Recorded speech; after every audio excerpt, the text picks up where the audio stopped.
tutti!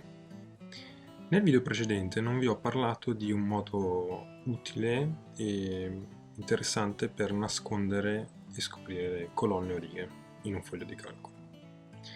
Il metodo precedente, quello che si basava sul nascondi e scopri, non permette una rapida rivelazione di ciò che è nascosto.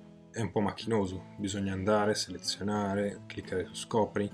È fatto in modo tale per cui se tu nascondi qualcosa è perché non vuoi farla vedere. Esiste un altro metodo che permette di nascondere righe o colonne semplicemente perché magari c'è un elenco molto lungo e quindi si vuole dare prima una vista più immediata, magari dei risultati. Poi, utilizzando l'apposito pulsante, si può espandere l'elenco che vogliamo momentaneamente occultare. Come si fa? Prendiamo sempre le nostre colonne F e G, le selezioniamo, io voglio nasconderle temporaneamente. Cosa faccio? Andiamo in Dati, Raggruppa. Cosa è successo? Vedete che è comparsa una sorta di tendina con un segno meno. Le colonne ancora si vedono.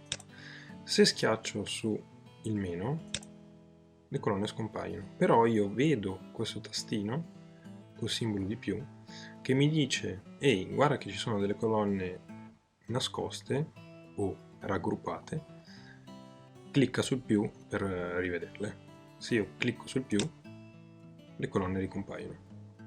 Questa procedura può essere applicata ovviamente anche per le righe. C'è un metodo più rapido per effettuare questa operazione. Togliamo il raggruppamento. Stessa cosa, Dati, e anziché raggruppa, separa. Tutto come prima. Per farlo in modo più veloce tramite combinazione di tasti da tastiera, selezioniamo sempre le nostre colonne.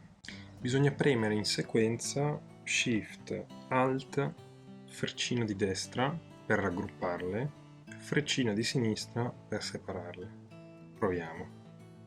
Shift, Alt, freccino di destra. Vedete che è comparso come prima il simbolo di meno e io posso raggrupparle e separarle.